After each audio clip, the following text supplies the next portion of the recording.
वो रात थी अमावस की रात। ये सोचकर तुम्हारे रोंगटे खड़े हो जाएंगे कि कहानी पढ़ते वक्त पीछे मत देखना, वरना खतरनाक हो सकता है। पीछे भूत भी हो सकता है। सोच लो, देखना मत। देखोगे तो डर जाओगे। मत देखो, मत देखो, मत देखो। चुपचाप कहानी पढ़ते रहो।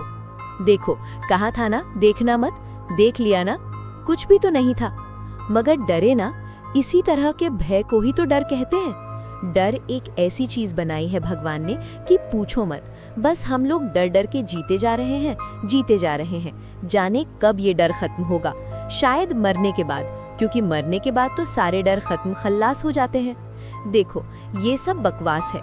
बहुत हो गई ये डर की बातें। कहानी पढ़ो चलो। डर तो अभी लगेगा जब कहानी पढ़ोगे। एक समय की बात है, अकालगढ़ में कभी भी अकाल नहीं पड़ा था। तब भी इसका नाम अकालगढ़ था। और अकाल अब पड़ता है, तब भी इस गांव का नाम अकालगढ़ है। इस गांव के अकाल पड़ने की भी एक कहानी है। सुनाऊं क्या? नहीं। अरे नहीं सुनाऊंगा तो तुम्हें क्या घंटा समझ में आएगी। चलो अब असली बात पर आते हैं। अकालगढ़ में दो भाई नीरज और राजू अपनी बीवी के साथ बढ़िया रहा करते थे। राजू और नीरज में अच्छी बनती थी।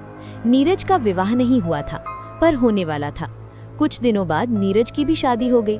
कुछ दिनों तक तो ठीक ठाक चलता रहा, पर उनकी बीवियों में आपस में नहीं बनती थी, तो उन्होंने अलग अलग रहने का फैसला किया। दोनों अलग अलग रहने लगे। राजू अलग होने पर बहुत कामचोर हो गया था। पहले वो भाई नीरज के साथ थोड़ा बहुत कामकाज कर लिया करता था। वो दिन दिन और कामचोर होता गया और उसकी आर्थिक स्थिति खराब हो गई। और नीरज अपना कामकाज सही करता रहा। उसने अपनी मेहनत से काफी अनाज खेत से उगाया। ये सब देख देख कर उसका भाई राजू बहुत जलता था, पर नीरज अपनी तरफ से सही था। एक दिन राजू और उसकी पत्नी ने मिलकर नीरज की पत्नी को रात में मार दिया। नीरज किसी काम से बाहर गया हुआ था। दोस्तों, वो रात अमावस की रात थी। चांद अपनी पूरी रोशनी पर था। तारे टिमटिमा रहे थे। रात बिल्कुल शांत थी। उन दोनों ने उसके घर कूदकर पहले सारा अनाज चुरा लिया। जब नीरज की पत्नी को पता चला कि उसके अनाज की कोई चोरी कर रहा है, तब उसने उठकर देखा तो राजू और उसकी बीवी अनाज चुराने में लगे थे। तब नीरज की बीवी ने कहा कि आप ये क्या कर रहे हैं, अपने ही घर में चोरी। ये सुनकर राजू और उसकी बीवी ने सोचा कि अगर इसने गांव वालों को बता दिया तो वो लोग हमें गांव से ही निकाल देंगे।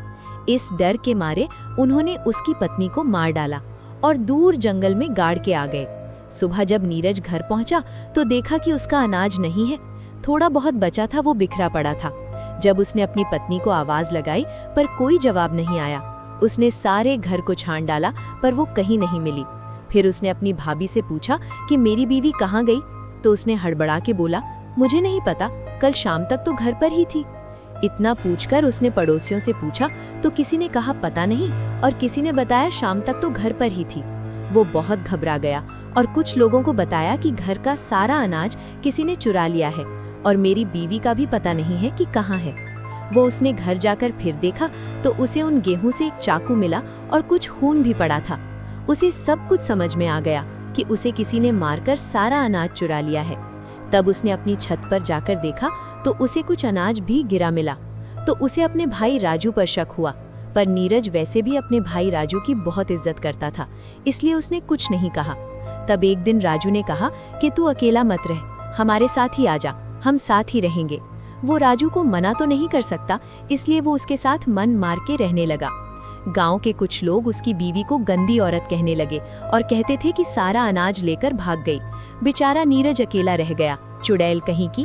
ये सब बातें उसे सुनने को मिल रही थी। वो बेचारा क्या करता, अपने भाई को कुछ नहीं कह सकता था। एक दिन की बात है, गांव के कुछ लोग जंगल से लकड़ी लेने गए थे। तो वो लकड़ी काट ही रहे थे, तब उन्हें किसी स्त्री के रोने की आवाज सुनाई दी। तो उन्होंने कहा कि इस जंगल में कौन रो रहा है, कहीं कोई रास्ता तो नहीं भटक गया। तो वो लोग जिधर से आवाज आ रही थी उसी तरफ चल दिए। कुछ दूर चलकर उन्होंने देखा कि एक औरत एक पेड़ के नीचे बैठकर रो रही है। जब तक वो उसके पास पहुंचे, वो गायब हो गई। उन लोगों ने जब इस तरह का दृश्य देखा तो वो घबरा गए, उनके तो पसीने छूटने लगे। तब एक आवाज आई कि अब तुम लोग कभी भी इस जंगल से लकड़ी नहीं काटोगे, और जो भी यहाँ लकड़ी काटने आएगा वो जिंदा वापस नहीं जाएगा। और तुम लोग मुझे चुड़ैल कहते हो ना, तो चुड़ैल सही, आज से तुम्हारे गांव में कभी पानी नहीं बरसेगा, तुम लोग भूखे मरोगे, यहाँ सिर्फ अकाल पड़ेगा और अमावस की रात एक लाश तुम्हारे गांव में जरूर मिलेगी।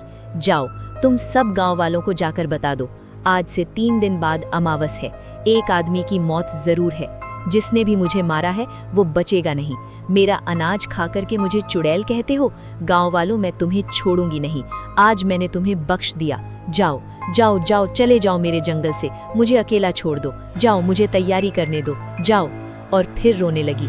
वो लोग डर गए, ये सब क्या था? स्त्री रोने का कारण क्या था? एक आदमी बोला, अरे वो कह रही तो थी कि मेरा अनाज चुरा लिया और मुझे मार दिया। इसका मतलब ये है नीरज की बीवी, जिसे किसी ने अनाज के लिए मार डाला है और वो चुड़ैल बन गई है। तभी एकदम एक भयानक चेहरा उनके सामने आया। तुम लोग अभी तक गए नहीं? जाओ यहाँ से, वरना मैं तुम्हें भी मार दूंगी। उनके तो होश उड़ गए। भागो भागो, चुड़ैल चुड़ैल, ऐसा कहते हुए वो गांव पहुंचे। सारे के सारे ऐसे हाँप रहे थे, जिंदगी में इतना कभी नहीं भागे होंगे। गांव वालों ने इस तरह उन्हें भागते हुए देखा तो कहने लगे, क्या हुआ? चुड़ैल चुड़ैल बके जा रहे हो, आगे भी कुछ बोलो। अरे तुम्हें बोलने की पड़ी है, हमारी जान पर बनी है। अरे पर हुआ क्या? तुम लोग इस तरह क्यों हाँप रहे हो? बताते हैं, पहले सांस तो लेने दो। तब उन्होंने गांव वालों को बताया कि नीरज की बीवी चुड़ैल बन गई है और उसने हमसे कहा है कि मेरा अनाज किसी ने चुराकर किसी ने उसे मार के जंगल में दफना दिया है।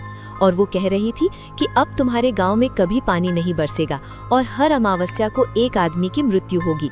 जब तक उसकी आत्मा को शांति नहीं मिल जाएगी तब तक वो यूं ही लोगों को मारती रहेगी। एक आदमी ने पूछा, पर नीरज की बीवी को मारा किसने? कुछ लोगों ने कहा, पता नहीं, कोई तो है इस गांव में जिसने ये पाप किया है कि एक हिंदू औरत को दफना दिया। पर जिसने भी ये काम किया है उसकी वजह से सारा गांव मुसीबत में पड़ गया है।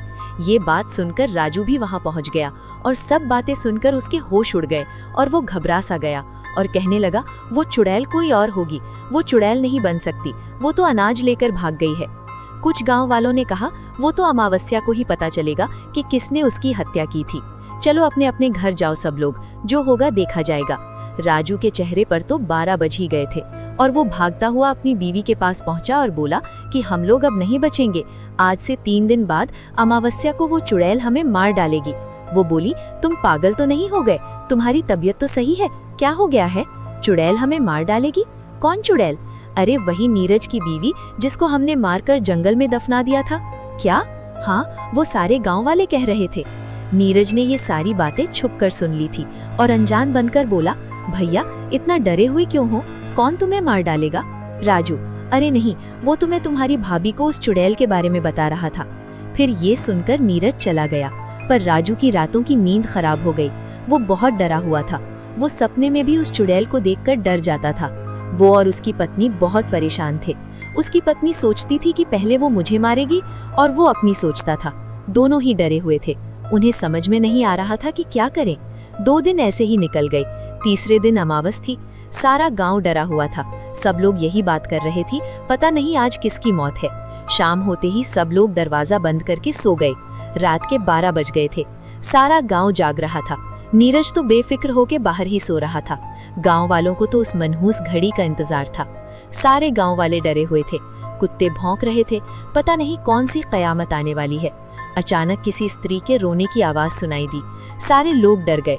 वो समझ गए कि वो आ चुकी है। नीरज ने देखा कि एक औरत रोते हुए उसकी ओर आ रही है।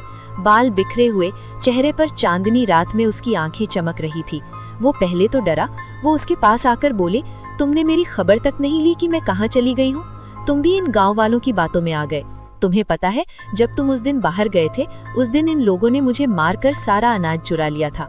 हाँ, मैं जानता था कि कुछ तो जरूर हुआ है, पर तुम इस हालत में, मैंने कभी सोचा भी नहीं था। और तुम मेरे भाई को मारने के लिए यहाँ आई हो? जाओ, लौट जाओ। भगवान ने चाहा तो सब कुछ ठीक हो जाएगा। मैं भगवान से प्रार्थना करूंगा। वो चिल्लाई, नहीं, तुम्हें ऐसा नहीं कर सकती। तुम मेरे बीच में मत आओ। नहीं, मैं भूल जाऊंगी कि तुम मेरे पति हो। हट जाओ। उसने उसे रोकने की कोशिश की। उसने नीरज को ऐसा धक्का मारा, नीरज हवा में उड़ता हुआ जमीन पर आ गिरा और वो बेहोश हो गया। ये सब राजू की बीवी गेट के छेद से देख रही थी।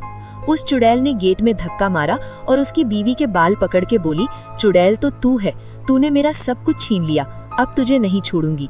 उसने राजू की बीवी का कलेजा चीर के उसका दिल निकाल लिया। हा हा हा हा, अब मुझे थोड़ा सुकून मिलेगा, अब की बार तेरी बारी है, कहाँ छुपा है तू? और हाँ गांव वालों, तुम भी कान खोल के सुन लो, आने वाली अमावस्या को तुम भी नहीं बचोगे, सब के सब मरोगे। हा हा हा हा, बहुत सताया है तुम लोगों ने। और हंसती हुई जंगल की ओर चली गई। सारे गांव वाले बाहर आ गए और नीरज को उठाया और उसे पानी पिलाकर होश में लाए। उसने अपनी भाभी को मरा हुआ देख वो खूब रोया। तब तक राजू भी बाहर आ गया। उसने ये सब देख उसकी भी आंखों से आंसू निकल आए। सारा गांव रो रहा था। सुबह उसके शव को जलाया। सारे गांव वाले राजू से भला बुरा कह रहे थे कि इसकी वजह से हम सब लोग एक दिन ऐसे ही मरेंगे। सारे गांव वाले, हाँ इसकी ही वजह से हमारे लिए ये मुसीबत खड़ी हुई है, इसको तो नरक भी नहीं झेलेगा, अपने ऐसे भाई के साथ तूने धोखा किया है। तो दोस्तों, ये थी एक अमावस की रात की एक चुड़ैल की कहानी। अब सुनो आगे की दास्तां कि किस प्रकार उस गांव में दोबारा शांति आई। नीरज, शांत हो जाओ, भगवान हमारी मदद जरूर करेगा। ऐसा तो कोई होगा जिसे हमारी मदद के लिए भगवान भेजेगा। कोई खुदा का नेक बंदा ही अब हमें बचा